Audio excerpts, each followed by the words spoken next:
So first of all, welcome back. This is actually a very special edition of the Weird Human podcast. Just to remind you about why we exist. We exist really to kind of shed light on the extraordinary. Once again, I am joined by a truly extraordinary chap, Mr. Darren Smith from Sticky Learning. Incredible. And Darren reached out to me a few weeks ago, and he asked me whether I would kind of partner with him on a small project, and we kind of thought that we would just talk a little bit about that project today with you guys, and get down to kind of ask me a few questions. Primarily, it's around exceptional customer service. So, so Darren, tell us about the project. Well, the project is about 4 years ago. We looked at coaching cards, little playing cards like, with the ace of spades and that on.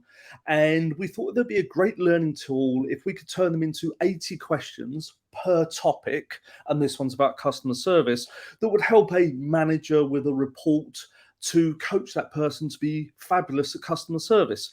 We also have coaching cards on negotiation skills and others.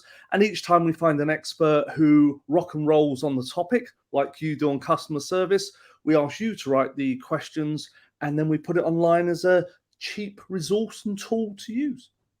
And I have to say that first of all, the coaching cards, I use them regularly in coaching. They are absolutely on the money, really fantastic.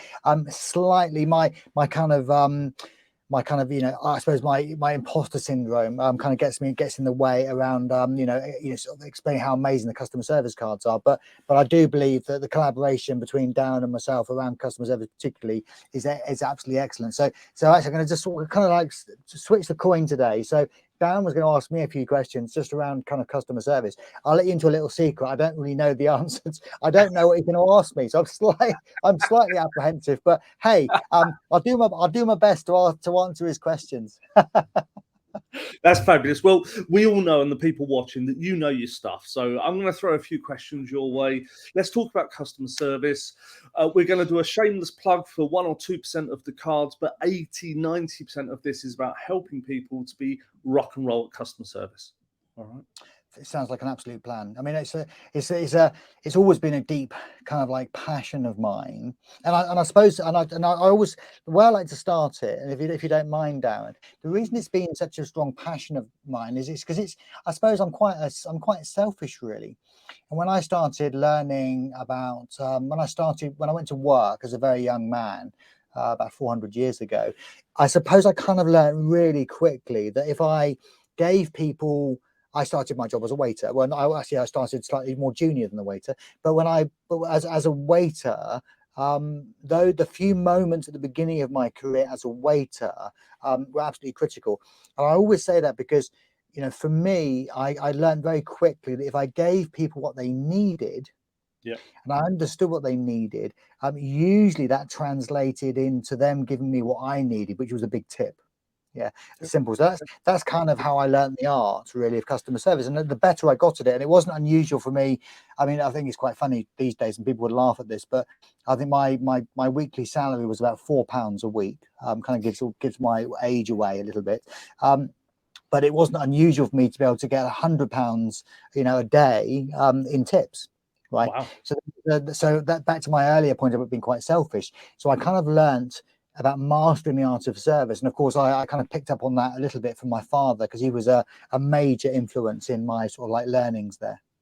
Okay. So in the nicest possible way, why should we listen to you about customer service? Well, because it gives you what you need. It gives you, I mean, for me, it's like about loyal customers. So I think the biggest, and I think that, I love the idea that caring is probably the greatest marketing tool you have. And I've always kind of led with a strong kind of like dollop of care, I think, in the relationship. But critically, just from a selfish point of view, if customers come back, and they repeat business with you, and they, I'm not going to bore you with the story today, but my father, for example, had customers who were using him, week in, week out for 60 years, right? Jeez. So you can kind of imagine the idea that, a customer was that loyal. So that's really the essence of it. So from a business point of view, delivering masterful customer service, guest service, actually drives loyalty, creates relationships, and of course that is obviously going to be a massive revenue generator without really any real outlay, because you're not having to market that customer. It's about it's about member, it's about customer, it's about guest retention. I think is so important. And we've all experienced great customer service, and we've experienced bad customer service. It's the latter one we go and tell 200 people about afterwards. Now, trying to get good customer service consistently in a business is damn hard. You did it, I believe, at Etihad Airways. What were some of the I am guilty, guilty as charged for that. I mean, and I think even with P&Os, I remember IMPS. I think one of the proudest moments for me was when I was working in with P&O, actually moving fleet NPS, so Net Promoter Score, but moving it from by about 20% or about 18% positive, which was spectacular. But it's really down. There's some really nice simple tricks, and that's really what the cards kind of help you to understand. So there's some really useful questions. I know Darren alluded to those questions earlier, but there's some really helpful questions that can help service providers, leaders, managers in those types of roles actually start to trigger thoughts about how we give experiences to our guests, which of course drive exceptional customer service. And if someone's watching and they're a sort of a you of before and they're running a customer service team or frontline team, and they're thinking, okay, we've got this survey, we get it, we need to improve the gap, we get that. What do they do? How do they improve it without taking forever to achieve it? Okay, so I remember pitching what I'm going to tell you. I've actually pitched this to a couple of boards around the world, and both times, I have to definitely the last time, I had a significant amount of doubt. I remember sitting outside the boardroom. I'd been asked to kind of like pitch something around NPS and how we would close the gap on NPS and how we'd improve NPS. And I remember thinking, well, this is a relatively simple solution for me. So I remember sitting outside, kind of clutching my little bits of paper, waiting to go and talk to the board of this organization, and then having this massive kind of fit of doubt, because I'm thinking, this is just, Andrew, what you're suggesting is just too simple, right? But anyway, I was committed, and and then of course my name was called, and I was like, I kind of stood up, almost like going towards the executioner's block, and I went in and I kind of did my kind of little bit of my Andrew show. But what was interesting was that I sort of pitched the idea, and I'll pitch it to you in a couple of seconds. But I pitched the idea, and it took about 6 or 7 minutes for me to pitch the idea. But immediately afterwards, there was a kind of like spontaneous round of applause in this board meeting, and the CEO said to me, "Stotts, you've absolutely got it, nailed it on the head. If we can kind of do that, then actually that would be a completely transformational." So yeah, so happy to share that kind of story with you. Shall I share it with you now, Darren? Well, I'm dribbling a little bit, thinking, what is this that turned this board on? Okay, yeah, please. But I think I want to. But I think, gosh, some people, they've said, well, it's a bit simple, Stotts, but I think it starts with a high level of being present. I think that's really important. I think we sometimes live too much in the past, or we live too much in the future, and we're not really enjoying the moment. So, for me, there's always going to be kind of 5 things that I focus on when we're talking about customer service. But before we kind of go there, what I would like to do is just try to help people understand what customer service is. Because I think one of the challenges that I've worked in, Fiji, and I've worked in, New Zealand, Australia, and Russia, lots of places around the world. And it's the same situation. I think often service providers don't understand the basic dynamic of customer service. So for me, there's always going to be 3 levels. There's what I would call the expectation. And the problem with expectation is that what Darren expects or what Andrew expects is probably going to be different to what Mohammed expects, or what Faisal's going to expect, or what Sally expects. So there's immediately some challenges there. We probably have some similarities when we are dealing with a person, a product, or a service, and it's quite broad. So it applies really to any sector, any industry. And I suppose what people misunderstand is that if I meet Darren's expectation, so I give Darren what he's paying for whatever that is, whatever product it is, but I meet the expectation. A lot of people then believe, of course, that Darren's going to be happy. I would strongly disagree with that. I don't believe Darren will be happy if I give Darren what he needs. I believe that most of our customers, our guests, they kind of live in a, how I would describe it, is like a trance-like state. So when they're meeting, when the expectations are being met, when they buy whatever it is, or the customer service, they just, if it's what they expect, they're not kind of like knocked out of their trance. They are, of course, knocked out of their trance if they don't get what they expect. Yep. So that becomes what I would call a negative interaction with the product, the service, or the person. Yep. If they are basically getting what they expect, it's almost like a zero. So there's no kind of difference there. Where the real kind of magic happens for me is actually going beyond the expectation and kind of knocking people out of the trance. Because when I knock people out of the trance, that's when I get that kind of like that aha kind of moment from a customer service point of view. So that's what we're trying to do with the cards. So if you can understand from a, you know, a customer service, but yes, exactly, yeah, Yeah. absolutely perfect. You know, so most people, they're not particularly present. They have like sets of expectations which are very, very spurious and not really very clear. So we need to help them with it. We need to help them with that. But most importantly, it's doing beyond expectation. You know, and I would say, you know, anticipating need is going to be really useful. And when we're talking about anticipating need of our guests, that's a really interesting conversation, because most people go, well, I haven't got a kind of crystal ball, Stotts. I can't see the future. I can't really predict what the customer's going to ask me. But I would disagree, because the service provider is often in a setting. It doesn't matter if it's an airport or a restaurant or I don't know, a cafe or whatever it might be, or a coffee shop, or you know, whatever, you're in a retail establishment, whatever it is. You are that customer service expert is actually, you know, spends a significant amount of their life in that situation. So they get asked a lot of questions repeatedly by by guests, customers, kind of coming into their store, restaurant, you know, airport, whatever it might be. And so therefore, we know the types of questions we're likely to get asked. Yep. Therefore, by kind of predicting that the question is going to be asked to us and providing those answers before the question is asked, I would call that anticipation of need. So of course, when you do that and people go, wow, how did you know I was going to ask you that? Oh, I just had a kind of like an inkling. They don't really know, because of course you are the master of your location. You know where the ATMs are, where the bags get wrapped, you know where the bathrooms are, you know where departures is, right? So actually, just by furnishing that information before you ask for it, I always think when I go into a restaurant, if I'm carrying a baby, it always kind of frustrates me if I have to ask for a high chair. I mean, that's long gone for me. But if, as an example, if I'm carrying a baby, for me, a door host should say, can I get you a high chair? Would you like me to heat the baby's bottle? That to me is anticipation of need. It's obviously a question I'm going to ask.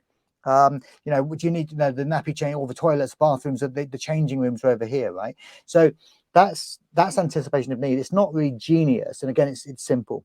So that's the kind of the first part of it. And I love that, because I saw a program some years ago. It's Michel Roux's Silver Service, sort of, I think it was a BBC or ITV documentary. And they brought some people off the street type thing, 16 years old that didn't have a clue. And they taught them silver service as a trade. Wonderful program. And what the maitre d' said was, we're looking for special moments in the restaurant, things that you didn't expect to happen that we've made happen.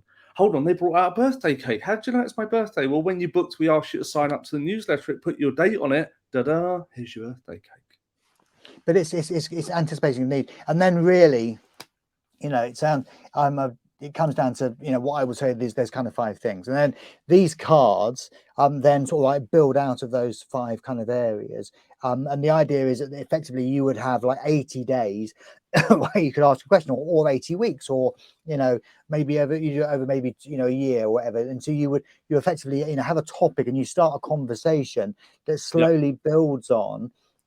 There's kind of, it's the third step in the process, really. So the first step is actually understanding about the expectation of service, and actually those kind of those magical moments that what I would call anticipation of need. And then of course it's this piece around these kind of 5 things that I'm a huge believer in. We'll do those in a couple of seconds. And then of course the next natural part of that is really then questions that can prompt a conversation, and these are the cards that we've kind of developed with you, Darren, which I'm very, very excited about. I mean, I have the cards, and I'm just as I said, I was I think my wife was somewhat, I opened this big box and I was like, oh my gosh, how amazing is this? And I think I was running around my kind of living room, it's very excited about these cards, taking photographs and thinking about the million and one uses of the cards. But they're really great. So I'd really encourage anyone kind of watching this, if you need a copy set of the cards, reach out and ask us. We'll share the details and stuff in this kind of post as well, which will be really useful. But I know you're saying, Stotts, get on with it. What are the 5 things? What are the 5 things? Here, and everyone else is going, would he just tell me? I'm going to fast forward this. Would he just tell me the 5 things? Just give me the 5 things. So Give it to me. So the thing is, first of all, you've got to remember that mostly we listen with our eyes, right? So most of our listening, people get confused. They think they're listening with their ears. In fact, we're listening with our eyes predominantly. So we're kind of watching people. So I think there's the first thing for me is what I would call really strong eye contact and a fantastic smile. But what you've got to be very careful about is that if you're permanently smiling, it makes you look like a bit of a Maynoon. A Maynoon is Arabic for idiot. Or crazy person. So, people who are permanently smiling, if it's a fixed kind of false smile, it's not going to really work. So I would strongly say to you, right, number one is think about 10-5. So 10 feet and 5 feet. Generally, we should be making strong eye contact with people who are about 10 feet away from us. Once they become, if you imagine 2 circles, you've got like a 10-foot circle around the outside of around your perimeter. You should be making strong eye contact with anyone who comes within kind of 10 feet of you. And you should definitely be smiling when they kind of come within 5 feet of you. So 10-5, as simple as that. So that's number one. So really fantastic eye contact, and then followed up by this fantastic, genuine, sincere smile as they come towards you. And I practice it all the time. And it's, I will say, smile at strangers. I found right the way through my life that when I smile at strangers in elevators and in corridors and down the road, down the street, it's amazing where those conversations lead me. So, get into the habit of smiling and strange. And also I think it's a really great tip. And I always, you probably see me doing quite a lot of this, but I think showing the palms of my hands and smiling, hi, how you doing? It's it's a subtle clue that I'm not in any way going to cause them any harm. Yeah. So I'm always kind of leading, hi, welcome, big smile is important. That's number one. The second thing is, add into that, there's a great TED talk on palms. Wonderful TED talk on palms. Really good. Yeah, if I'm kind of like, if I've got I always pick people up. I've kind of got my my arms behind me, and you see a lot of waiters doing that, right? You see a lot of door hosts doing that. It actually doesn't really send off a very good vibe. It's much better off if you kind of got your hands in front of you and you're kind of like using your hands. They're a fantastic tool. So yeah, number one is eye contact and a great smile, a sincere, genuine smile. Number two is just a really warm greeting. So just how are you today? Good morning, good afternoon, good evening. How's your day? So a very, very warm, genuine greeting is number two. Number three is, an offer of assistance. So how can I help you? What do you need from me today? I get a little bit, I'll be honest with you, I get a little bit criticized. I use the word, I'm your servant. And I think that's really important. So I genuinely see myself as that. I know there's probably people who disagree a little bit, but I kind of feel that I want to be that servant leader. I see my role as there to serve people, not really for them to serve me. I think that's a really important part about who I genuinely am. So it's always going to be an offer of assistance with an individual. And then, of course, there's going to be this moment where you're giving the individual what they need. And of course, that really helps by asking questions. So often I do an activity with maybe a pen, and people will say to me, oh, can you explain that to me with a pen? And I sort of, we'll talk about a pen. Maybe I grab a biro. And it's amazing how many people try to sell me the biro without really understanding what my need is. So my kind of like strong advice to anyone who really wants to master customer service, that's the asking questions. So, why is the pen important to you, Andrew? What are you going to use the pen for? Where do you use the pen? And then listening, actually, I will say, actively listening, but I would almost go aggressively listening to the answer, because if you're leaning in, you're nodding, you're taking notes, and you're then sort of like summarizing. So let me hear what you're saying, Darren. I think you need. So you're looking for a pen, Darren, and it needs to come in, lots of colors. It needs to make you look fantastic, whatever it might be. So I'm actually selling the need back to them. And when I sell the need back to them in that kind of moment, what I'm actually doing is I'm looking for that kind of magical word. Yes. So, Darren, you're asking for, has to come in multiple colors. This pen comes in 18 different colors. Does that meet your need? Yes, Andrew. Okay, this is going to make you look really, really, really expensive, Darren. Yeah. So is that going to meet your need? Yes, yes, it is. So the more I get yeses from my Yeah. customer, the harder it is actually for them to say no, particularly when I'm selling it to them. Yeah. When I'm saying, so how many pens do you want? Yeah, you're not going to say, I don't want a pen anymore, because because the human mind says, well, you've just said yes to Andrew 7 times, and now you're suddenly saying no.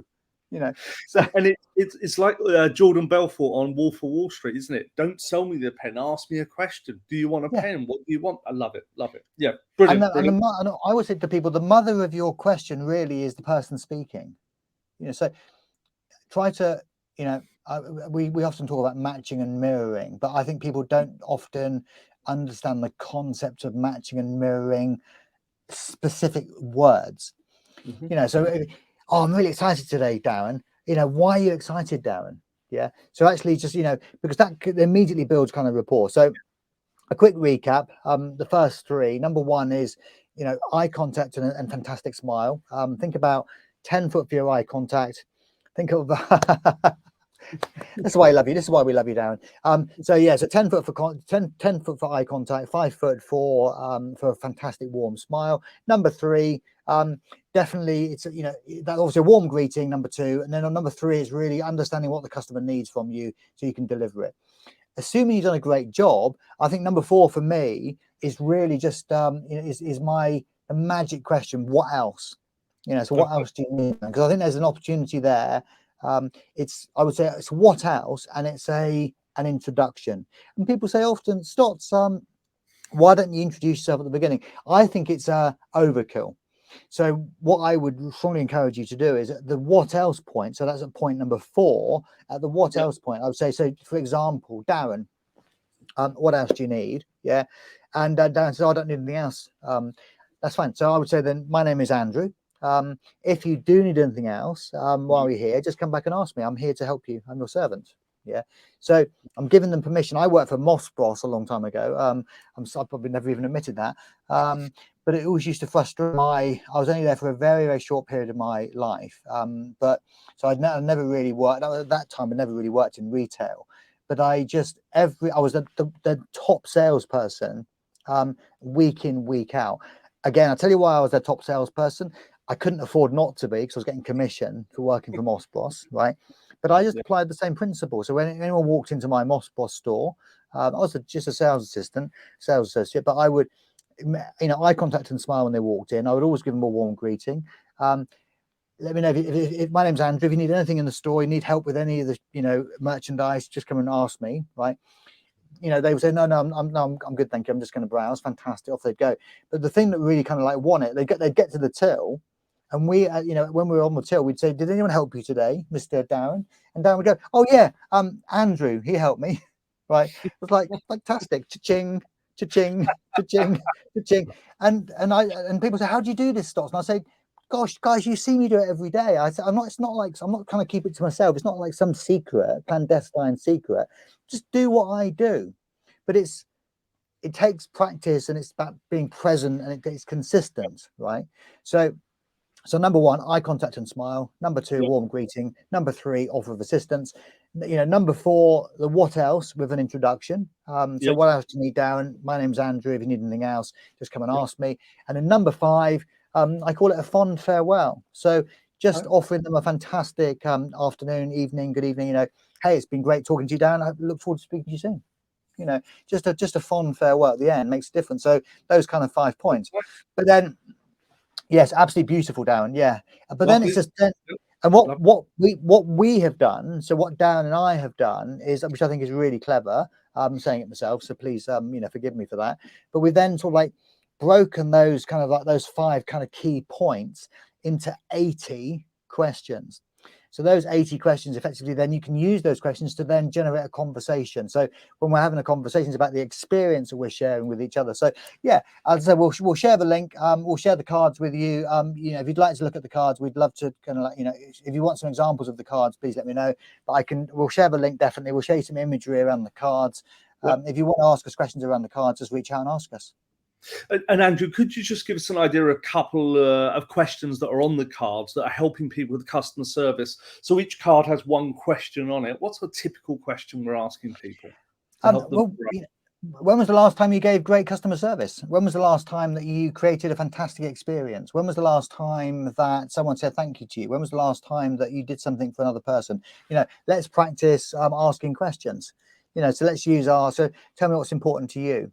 Explain to me what's important to you. So therefore you can either, I'm not a big fan of role play, but I would say the real play. So actually giving, I'm a great believer if you give people questions, particularly if the question is well crafted.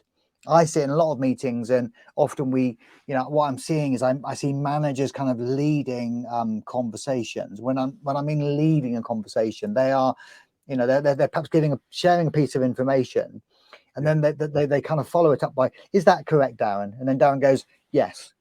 Yeah. And the problem is that there's no way that you can prove Darren I'm sure Darren's an amazing bloke. There's no way you can really prove that Darren has got it. Yeah. But if you ask a question, at least you can understand whether Darren is getting it or not. And then of course, if you don't think Darren is getting it, then it does kind of give you more permission to be perhaps a little bit more direct and perhaps more instructional, because we all need to have, there's 4 tools. There's that kind of like, I need to tell Darren, and Darren's going to really appreciate that if Darren doesn't know. Darren's new to a task where he's learning about customer service. He's perhaps never had exposure to it. I mean, one of the challenges that I have where I kind of work in different parts of the world is sometimes, I worked in Bhutan, right? I've worked in the Philippines, and I've worked in India. And sometimes when you're working with human beings, sometimes they haven't been exposed as a customer to nice hotels. They haven't been exposed as a customer to a coffee shop. They haven't been exposed to kind of retail. So therefore, it's not really their fault.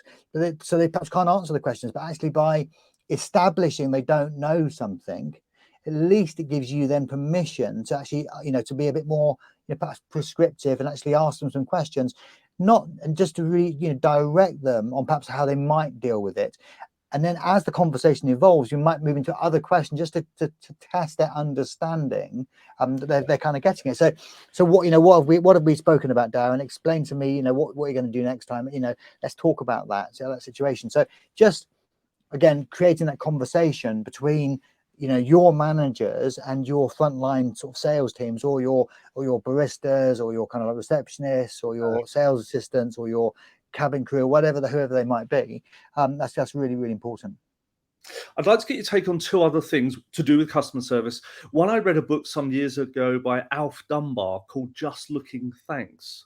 I don't know if you've heard of the book, or Alf Dunbar. Yeah, I have. Yes, it's a very good book. And what he says was that he found that everyone who went into a clothing store was approached by an assistant who said, "Can I help you?" And they said, "Just looking, thanks." And what his program does, wonderful program, I haven't been on it, but I've heard many good things about it, is that it gets those people to come up to the customer and say, "Hi, I'm Andrew. If you need me, I'm here," type thing, rather than ask a question. And the sales improve because of it. Have you come across what do you think? My top, I guess this is a very, very, very, very interesting conversation. My top tip is honestly, genuinely sincere compliments. Okay. And so I would generally, what I tend to do is it goes back to an earlier point, you have to be present. You have to be kind of in the moment. And most of us, Darren, well, you can see I spent a lot of time obviously getting myself dressed today. I rarely get dressed in the dark. My daughter might have a slightly different opinion on that, but I rarely get dressed in the dark. So I'm probably giving quite a lot of thought into how I'm looking. And I think that's really important. So therefore, and one of the reasons I wear my pocket handkerchief, or I wear my little pin here, or I often wear sort of knitted ties. I have my kind of John Lennon, glasses on. I have my kind of like bracelets, my watch, and that kind of stuff. But there's more of a reason for me doing that. I've learned that actually it gets me into conversations, because often people say, "Oh, I love your pin," or "I love your glass," or "I love your watch," or "Wow, I love your socks," or "I love," or you always wear knitted ties. For me, it's them paying me a compliment, which kind of opens conversations, and that doesn't matter if I'm in a supermarket, I'm on an airplane, I'm in an airport, I'm basically in a coffee shop. Often strangers will come and comment on me. Sometimes it's maybe not very nice comment, but the vast majority is compliments. So I think getting into the habit of sincere compliments. Most people Mhm. spend a lot of time getting dressed in the morning. They plan what they're going to wear. They're going out. They're having a retail experience. They're buying the handkerchief. They're buying the knotted tie. The knitted tie. They're buying the suit. They're buying the pin. There's probably a story behind the outfit, right? So getting into the habit of saying, "Oh, I hope you don't mind. I love your handbag, or I love your shoes, or I love your socks, or I love your glasses, or I love the," those are great questions. Compliments are really useful. I think if you're asking a great compliment when someone's coming in, and then you're immediately, as they're kind of like going, "Wow, that's so lovely. Thank you so much. No one's ever said that." A, you're making their day, but B, you say, "Well, where did you get the pin from?" I love that kind of combination. I love your glass, whatever it might be, but just following it with a great question, Love it. just starts to have starts to build a relationship really quickly. So yeah, so just generally, rather than just saying, "Can I help you?" First of all, it's a closed question, right? Because if I ask, "Can I help you, Darren?" Can I help you is of course going to be led by no. It's- What do you need from me today? yeah, At least you're asking the question. yeah. I'm here for you. What do you need from me? I'm here for you. Let me know. Let me support you. Need anything, don't hesitate to come over and talk to me. We'll help you. So just think about the way you're asking your questions is going to make a big difference. And again, back to our cards and the reason we've created the cards. Lovely, lovely. We'll do a shout out to Alf Dunbar. We'll try and link him in, see if he's got some thoughts on this. Alf, if you would. And the second thing, Andrew, I'd like to get your take on is many years ago, I was witnessing a food counter, a deli counter where you choose your ham off your counter in a supermarket. And this guy was doing some training. And he asked one of the learners to go up and do some pretend selling behind the counter to a customer. And she was awful. And by her own admission, she was horrible. It was awkward. And then he said to her something amazing. And he just whispered in her ear, "Next time you go up, I'd like you to pretend the person who's coming up is your mum." She said, "What do you mean?" "Well, your mum." And what happened was this woman came up, obviously wasn't her mum, and she said, "How are you?" She said, "I'm good. You've got to try this cheese. It's brilliant." And she just went off in this patter that no one had ever seen before. And it was an amazing experience. She loved it. The customer loved it. And this guy, the trainer, was a genius. And it's that's an absolutely brilliant example. So I just feel that it's if you just imagine your best friend in front of you, how would you greet them? Yes. I'm not saying necessarily go around, don't do that, don't do the hugging thing, but by all means, just imagining. I mean, Darren is a very good friend of mine, but if you imagine that the person in front of you is a great friend, Yeah. it's amazing. I think that the challenge is that you're going to meet, 1 in 3, 1 in 4 people who you interact with just are going to be, they're not going to be very nice, and I think that's the problem. So we've got to be very careful. I think sometimes when we're dealing with we're dealing with human beings. Most people, you will have bad experiences with customers. There's no doubt in my mind. I mean, I've had bad experiences as well. Yeah. Suddenly, people kind of jump out of wardrobes and they start shouting at you. But that's the absolute minority, and we've got to be careful as service providers not treating everyone like the minority. Because most people have good intentions. They want to come in, they want to use your product, they want to use your service, they would like to have some type of a customer loyal kind of relationship with you. And actually just being, not treating people as if they're trying to rob you or trying to in some way be nasty to you. I think unfortunately we do have this kind of habit where we a lot what I see is a lot of people sort of like treat people at the lowest possible denominator, which is this person's trying to rob me, they're trying to scam me, trying to cheat me in some way. I think that's a really bad way to go. There are people out there who are trying to 0.1%, they are trying to rob you and trying to scam you, but don't treat the world like they're trying to rob you and scam you, because they're genuinely not. They're trying to keep it human to human, trying to build that rapport. And also the other benefit for me is it makes it really fun. Yeah, because I think if you're actually talking and sort of paying compliments and you're engaging with your customers, A, your sales go through the roof, but B, you just get better at your job, and I think C, your day goes much faster. At the end of the day, terrible as this might sound, Darren, and I have to live with myself 24 hours a day. Yeah, I mean, it's a nightmare. I mean, I go to bed with myself, I sleep with myself, I wake up with myself, I go to work with myself, I go to the bath with myself. It's a nightmare. I'm there every minute of every day for me. It's what a nightmare. Can you imagine what a nightmare that is? So I kind of have a personal choice. I can either choose to be a miserable person and depressed, or I can choose to be super happy and fun, right? And it's much more fun for me being happy and fun then I can be depressed. I do depress really well, but it's much. I enjoy myself. I enjoy living with me when I'm kind of more interactive and more fun and paying compliments and smiling and saying hi. Because actually, just even if I'm actually feeling a bit sad, because I think, you know, sometimes we do feel sad, but even when I'm feeling sad, just the act of smiling and saying hello to people, it's amazing how that kind of lifts. Right. So there's some good stuff there. But the bottom line here is that, you know, if you do some of the stuff we're suggesting, you'll drive your NPS, your Net Promoter Score will definitely go up. But critically, you're going to drive revenue for you, and you're going to get that loyalty, that kind of customer coming back to you, which I think is really, really important. I think it was the Royal Mail who published a stat that went something like it costs £100 to win a customer, but only £10 to retain one.